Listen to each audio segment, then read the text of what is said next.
નમસ્કાર. બાયસેગને વ્યાખ્યાનમાળામાં આપનું ફરીથી એકવાર સ્વાગત છે. ગણિતશાસ્ત્રના વિવિધ શાખાઓ છે, તેમાં સંખ્યા ગણિત એક એવી શાખા છે કે જે નાનો બાળકથી શરૂ કરીને દરેક જણ એનો ઉપયોગ કરતા હોય છે. બાળક જન્મે ત્યારથી જ જેવું બોલતા શીખે અને પછી થોડી ગણતરી કરતા શીખે ત્યારથી એ સંખ્યા ગણિતની શરૂઆત તેના મગજમાં થઈ જતી હોય છે.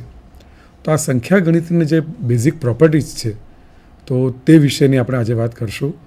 જે સૌથી એલિમેન્ટરી બે સંબંધ કહેવાય છે, ડિવિઝિબિલિટી અને કોંગ્રુઅન્સ, તેના વિશેનું આજની આપણે વ્યાખ્યાન છે. હું ડૉક્ટર દેવભદ્ર શાહ સુરતથી અને મારા સાથીદાર દક્ષાબેન દિવાન અમદાવાદથી આજે આપની સમક્ષ આ વ્યાખ્યાન રજૂ કરવાના છીએ. આપણે આ શરૂ કરીએ. નંબર થિયરી એટલે શું તે આપણે જોઈએ. તમે પડદા પર જોઈ શકો છો. Number theory is one of the oldest part of mathematics and steel one of the list understood branch of mathematics. જ્યારે જ્યોમેટ્રી એ ખૂબ જ પ્રચલિત છે, બાળકથી માંડીને દરેક જણ જાણતા હોય છે. સંખ્યા ગણિત ખૂબ જ જૂનું છે, છતાં પણ એમાં બહુ જ ઓછું હજી જાણી શકાયું છે. અને સંખ્યા ગણિતની શરૂઆતમાં આપણે વાત કરીએ તો એમાં સરવાળો, બાદબાકી, ગુણાકાર, ભાગાકાર અને equal to, inequality, N, Z, એ બધાનો બેઝિક ઇન્ગ્રેડિયન્ટ્સ એનો આપણે ઉપયોગ કરતા હોઈએ છીએ. Especially the topic of primes has interested mankind for thousands of years. The last few decades, cryptography has made number theory of special commercial interest. Before the dawn of computers, many viewed number theory as last follower of pure mathematics, which could not be useful and must be enjoyed only for its aesthetic beauty. લોકો number theory વિશે માનતા હતા, પણ હવે એવું નથી. It is no longer the case now. Number theory is crucial for encryption algorithms, which is of utmost importance to everyone, even from Bill Gates or up to Osama bin Laden. For example, we can take it as network security. હવે સંખ્યા ગણિત માટે જે સૌથી પહેલું જે જરૂરી વસ્તુ છે એ ડિવિઝિબિલિટી વિશે જાણવાનું. તો હું મારા સાથીદાર દક્ષાબેનને વિનંતી કરીશ કે તમને ડિવિઝિબિલિટી વિશેની તમને જાણકારી આપે.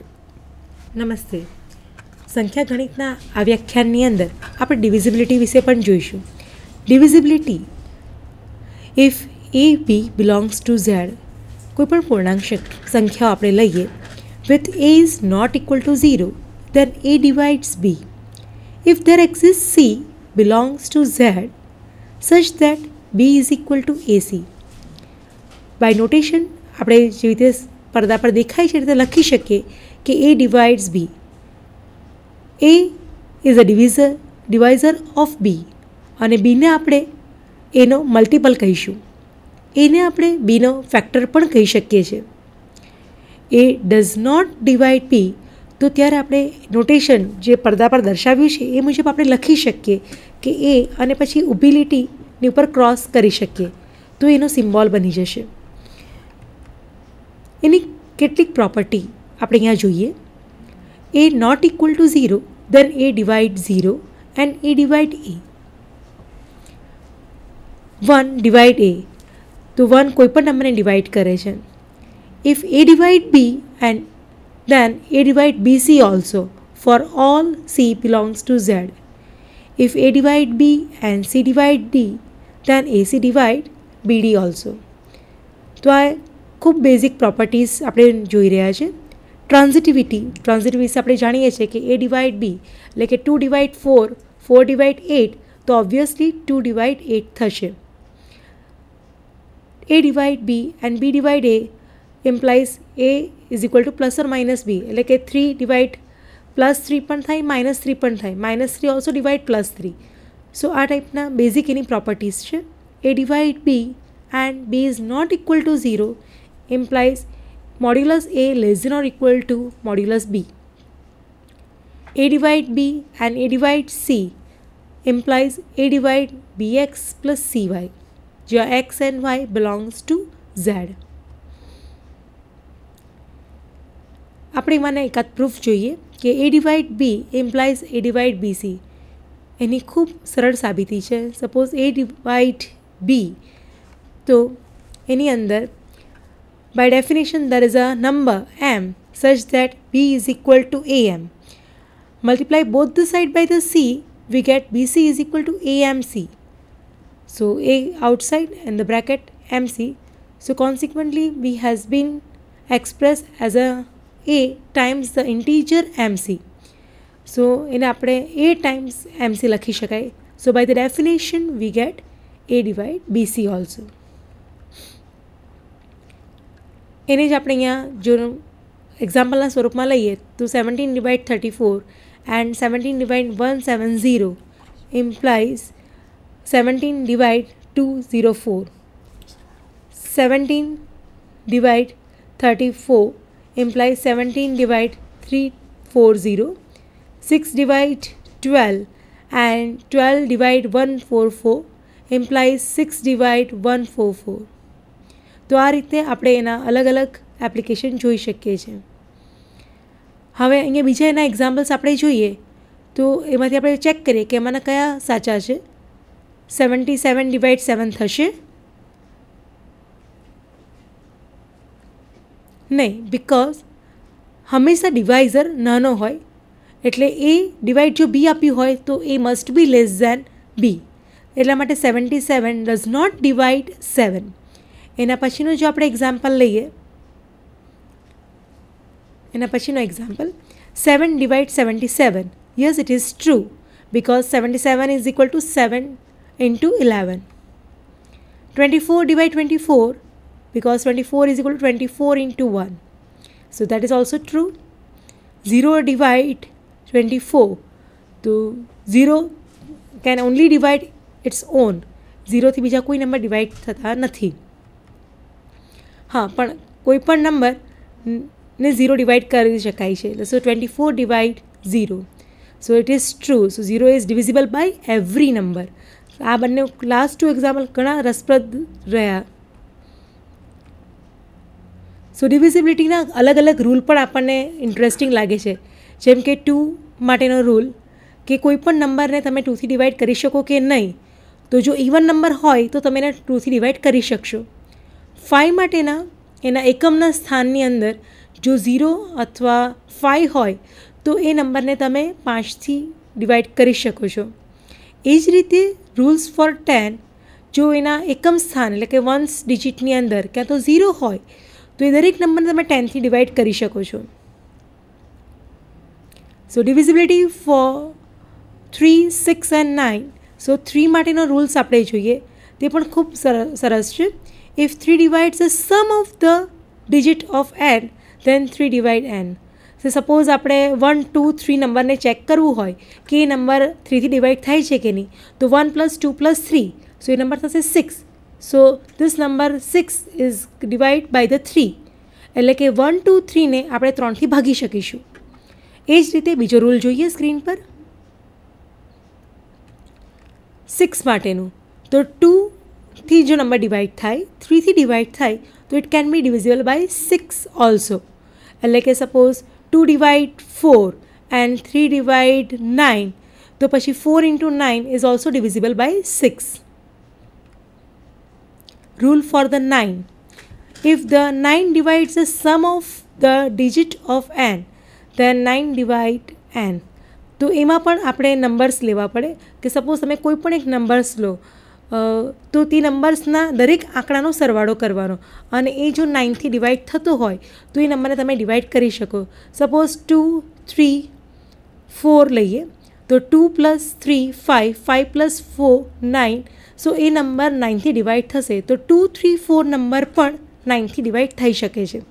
સો આ ખૂબ સરસ આપણને શોર્ટકટ મળી જાય છે કે આ નંબર 9થી ડિવાઇડ થઈ શકે કે નહીં. એ જ રીતે 4 અને 8 અને 12ના પણ રૂલ્સ બહુ ઇન્ટરેસ્ટિંગ છે. તો એ પણ આપણે સ્ક્રીન પર નિહાળીએ કે 4 નંબરને કેવી રીતે ડિવાઇડ કરી શકાય છે. સો if 4 divides the last 2 digit of n, then 4 divide n. એટલે 4ની અંદર જો આપણે જોવો હોય કે 3, 3, 1, 2, તો એ આ જે સંખ્યા થઈ 3312, તો તેની અંદર લાસ્ટ 2 ડિજિટ 12 છે, તો 12ને 4થી ડિવાઇડ થાય તો આખા નંબરને 3, 3, 1, 2ને પણ આપણે 4થી ડિવાઇડ કરી શકીએ છીએ. એ જ રીતે જો 8 વિશે વિચારીએ કે 8 divides the last 3 digit of n, then 8 divide n. તો એમાં પણ લાસ્ટ 3 ડિજિટને એનથી ડિવાઇડ 8થી ડિવાઇડ થઈ શકતા હોય તો એ નંબરને પણ આપણે કરી શકીએ. સપોઝ 28107, તો એના લાસ્ટ 3 ડિજિટ જે છે તેને સપોઝ તમે 8થી ડિવાઇડ કરી શકો તો એ નંબરને 8થી ડિવાઇડ કરી શકાશે. હવે એ જ રીતે બીજા 12 માટેના પણ રૂલ આપણે જોઈએ કે 3 ડિવાઇડ n અને 4 ડિવાઇડ n, દેન 12 ડિવાઇડ n. આવો જ તમને જો રૂલ યાદ હોય 6 માટે પણ આપણે સેમ આ રીતનો જ રૂલ જોયો કે 2 ડિવાઇડ n, 3 ડિવાઇડ n, તો 6 ડિવાઇડ n. તો આ સેમ રૂલ આપણને અહીંયા જોવા મળે છે કે suppose 3 divide 9, 4 divide 16, so 9 into 16 is also divisible by 12.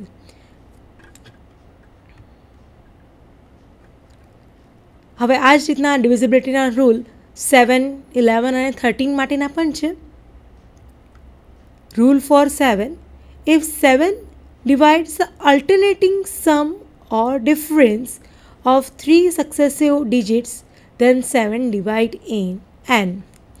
તો એનો આપણે એક્ઝામ્પલ નિહાળીશું પછી. એ જ રીતે rule four 11, if 11 divides the alternating sum difference of the successive digit, then n divisible by 11. And rule for 13, if 13 divides the alternating sum and difference of the 3 successive digit, then 13 divide n. તો 7 માટેનો આપણે એક example જોઈએ. આ એક number screen પર તમને આપ્યો છે 515592. આ તમારો 6 ડિજિટનો નંબર છે. એને બબ્બે પાર્ટમાં વેચી કાઢીએ એટલે લાસ્ટ 3 ડિજિટ લઈએ 592 માઇનસ 515. એ બંનેનો ડિફરન્સ થશે 77. So 77 is divide by the 77. So 7 can be divide 77. તો એ આખા નંબરને ડિવાઇડ કરી શકે છે. એ જ રીતે આપણે કોઈ પણ એક નંબર બનાવીએ. ધારો કે આપણે નંબર બનાવીએ 21516 એન્ડ 593. જો આ નંબરને પણ જો આપણે 3 ભાગમાં વેચીએ, સપોઝ કોઈ નંબર 3 ભાગમાં નહીં વેચાતો હોય એટલે કે એ 6માં 9ના ફોર્મમાં નહીં હોય, સપોઝ 7 આંકડાનો નંબર હોય કે પછી 8 આંકડાનો નંબર હોય, તો એ પાછળથી 3 નંબરની પેર બનાવવાની રહેશે. તમે સ્ક્રીન પર જો એક એક્ઝામ્પલ તમને એની અંદર આપ્યો છે. એ એક્ઝામ્પલમાં છે 1,516,592.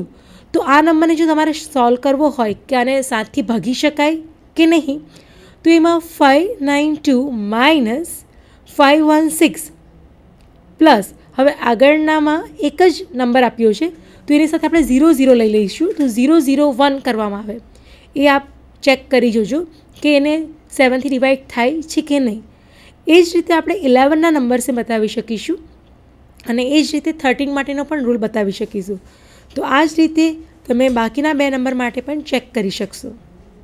સો ખૂબ રસપ્રદ છે, જેમાંથી આપણે શોર્ટકટ મેળવી શકીએ છીએ કે કોઈ પણ મોટા નંબરને 7થી ડિવાઈડ થાય કે નહીં, 11થી ડિવાઈડ થાય કે નહીં. હવે એ સિવાય આગળના બીજા જે ટોપિક જે આપણે જોઈએ તેમાં greatest common divisor. Let a and b be integer, not both 0.